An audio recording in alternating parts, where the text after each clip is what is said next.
Hi friends, நான் உங்கள் ஆயிஷா.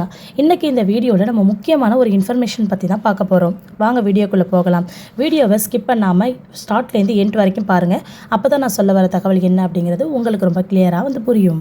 இப்போ சட்டமன்ற பேரவை இருக்குல்ல, அதில் பார்த்தீங்கன்னா இப்போ ஒரு அப்டேட் கொடுத்துருக்காங்க. என்னென்னா, ஐடி டிபார்ட்மெண்ட்டோட மானிய கோரிக்கைக்கு கீழே பார்த்தீங்கன்னா ஒரு வெப்சைட் வந்து லான்ச் பண்ணியிருக்காங்க.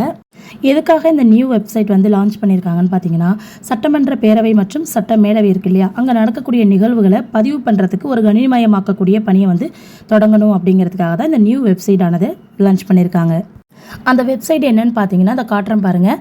TNLaws digital.dn.government.in அப்படிங்கிற இந்த வெப்சைட் தான் இவங்க வந்து லான்ச் பண்ணியிருக்காங்க. இந்த வெப்சைட்டில் சட்டமன்ற மற்றும் சட்டப்பேரவையில் நடக்கக்கூடிய நிகழ்வுகளை நம்ம உடனே வந்து அப்டேட் பண்ணணும் அப்படிங்கிற மாதிரி அவங்க சொல்லியிருக்காங்க. நெக்ஸ்ட் பார்த்தீங்கன்னா கூடுதலாக ஒரு 50 புதிய ஆதார் பதிவு மையங்களை வந்து தொடங்க போகிறதா சொல்லியிருக்காங்க. தமிழ்நாட்டில் பார்த்தீங்கன்னா இது வரைக்கும் வந்து 266 ஆதார் பதிவு மையங்கள் வந்து செயல்பட்டுட்டு வருதாமா. அதில் வந்து கூடுதலாக ஒரு 50 புதிய ஆதார் பதிவு மையத்தை வந்து தொடங்க போகிறாங்களாம். இந்த புதிய ஆதார் மையத்தை அவங்க தொடங்குறது மூலயமா ஆதார் சேவைகள் வந்து மக்களுக்கு வந்து ரொம்ப எளிதான முறையில் வந்து கிடைக்கும் அப்படின்னு வந்து சொல்லியிருக்காங்க. ஸோ அதனால தான் வந்து புதுசாக ஒரு 50 புதிய ஆதார் பதிவு மையங்கள் வந்து தொடங்கப்படும் அப்படின்னு சொல்லியிருக்காங்க. இதில் நெக்ஸ்ட் அப்டேட் பார்த்தீங்கன்னா, தொழில்நுட்ப தயாரிப்பு வடிவமைப்பு திட்டம், அதாவது டெக்னாலஜி ப்ராடக்ட் டிசைன் ஸ்கீம் அப்படின்னு சொல்லிட்டு ஒன்று வந்து கொண்டு வராங்க.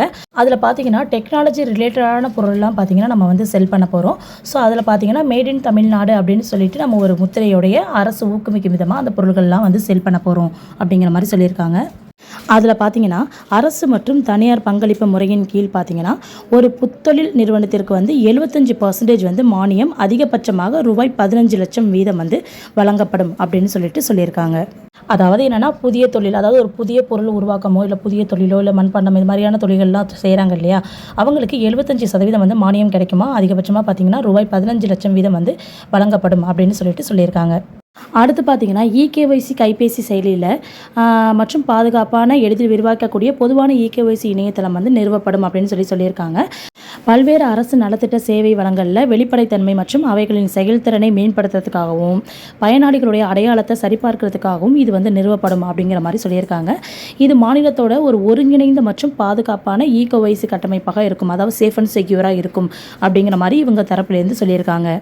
அதாவது சென்ட்ரல் கவர்மெண்ட்டில் பார்த்தீங்கன்னா இதுக்கான ஸ்கீம் வந்து ஆல்ரெடி வந்து இருக்குது. இப்போது ஒருத்தவங்களுடைய டீட்டெயில்ஸை வந்து வெரிஃபை பண்ணணும் அப்படின்னு பார்த்தீங்கன்னா இந்த இகேஒய்சி மூலயமா ஒருத்தவங்களுடைய டீட்டெயில்ஸை வந்து ஈஸியாக வந்து ஐடென்டிஃபை வந்து பண்ண முடியும். அது இந்த இகேஒய்சி ஆப் மூலயமா வந்து ஈஸியாக வந்து ஒரு பர்சனோடைய டீட்டெயில்ஸை வந்து ஐடென்டிஃபை பண்ண முடியுங்கிறத இன்னும் கொஞ்சம் மேம்படுத்தி அப்டேட் பண்ணியிருக்கிறதா தான் இந்த விஷயத்தில் வந்து அவங்க வந்து சொல்லியிருக்காங்க. நெக்ஸ்ட் பார்த்தீங்கன்னா ரூபாய் 3.85 கோடியில் அவங்க என்ன பண்ணுறாங்கன்னா, வாட்ஸ்அப் செயலி இருக்கு, நம்மளாம் யூஸ் பண்ணுறோம்ல வாட்ஸ்அப்பு, அந்த வாட்ஸ்அப் செயலியில் ஒரு சேவை சம்மந்தமான ஒரு 50 சேவைகளை வந்து நமக்காக வந்து அவங்க வந்து ஈஸி பண்ணி தர போகிறாங்களாம். அதாவது அந்த 50 சேவைகளை நம்ம வந்து வாட்ஸ்அப்லேயே பண்ணிக்கிற மாதிரி. ஓகேவா, அது என்னென்னு பார்க்கலாம். இப்போது பொதுமக்கள் அரசு சேவைகளை விரைவாகவும் ரொம்ப எளிதாகவும் அணுகக்கூடிய வகையில் பார்த்தீங்கன்னா டிஜிட்டல் நிர்வாகத்தை ஊக்குவிக்கும் பொருட்டு வந்து நம்ம சேவையில் மற்றும் வந்து பிற துறைகளை சார்ந்த சேவைகளை வந்து வாட்ஸ்அப்பில் செயலியில் வந்து ஒருங்கிணைந்து ஒரு வழங்கக்கூடிய திட்டம் தான் செயல்படுத்த போகிறோம் அப்படின்னு சொல்லியிருக்காங்க.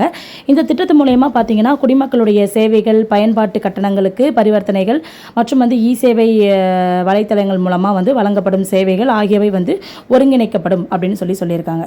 ஒன்றும் இல்லை, அதாவது இந்த வாட்ஸ்அப் செயலியில் சேவை சம்மந்தப்பட்ட ஒரு ஈஸியான ஒரு 50 சர்வீஸ்களை, ஒரு 50 சேவைகளை வந்து நம்ம வாட்ஸ்அப் மூலயமாவே பண்ணிக்கிறதுக்கு இவங்க வந்து வழிவகுத்து கொடுக்க போகிறாங்களாமா.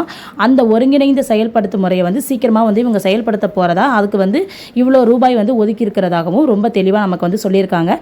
அதில் என்னென்ன சேவைகள்லாம் அடங்கும்னு பார்த்தீங்கன்னா, இப்போது நமக்கு ரெகுலராக வந்து தேவைப்படக்கூடிய ஒரு பர்த் சர்டிஃபிகேட்டாக இருக்கட்டும், ஒரு இன்கம் சர்டிஃபிகேட்டாக இருக்கட்டும், இல்லைனா ஒரு நேட்டிவ் சர்டிஃபிகேட்டாக இருக்கட்டும், ஒரு 10th சர்டிஃபிகேட், இல்லைனா ஒரு 12th சர்டிஃபிகேட், இது மாதிரியான சர்டிஃபிகேட்லாம் இருக்குது இல்லையா, இது மாதிரி அத்தியாவசியமான சர்டிஃபிகேட்ஸ் எல்லாமே நம்ம வந்து இந்த சேவைகள் மூலமா வாங்கிக்கிற மாதிரி ஒரு 50 சேவைகளை வந்து நமக்கு வந்து அவங்க வந்து செயல்படுத்த போகிறதா சொல்லியிருக்காங்க. அந்த சேவைகளுக்காக நம்மளுடைய ஐடி டிபார்ட்மெண்ட் மூலமா 3.85 crores வந்து அவங்க ஒதுக்கியிருக்காங்களாம்.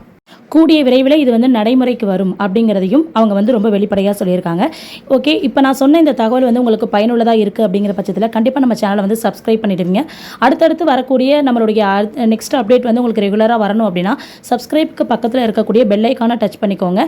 கண்டிப்பாக இந்த வீடியோவை லைக் அண்ட் ஷேர் பண்ணிவிடுங்க. Okay, thank you, bye bye.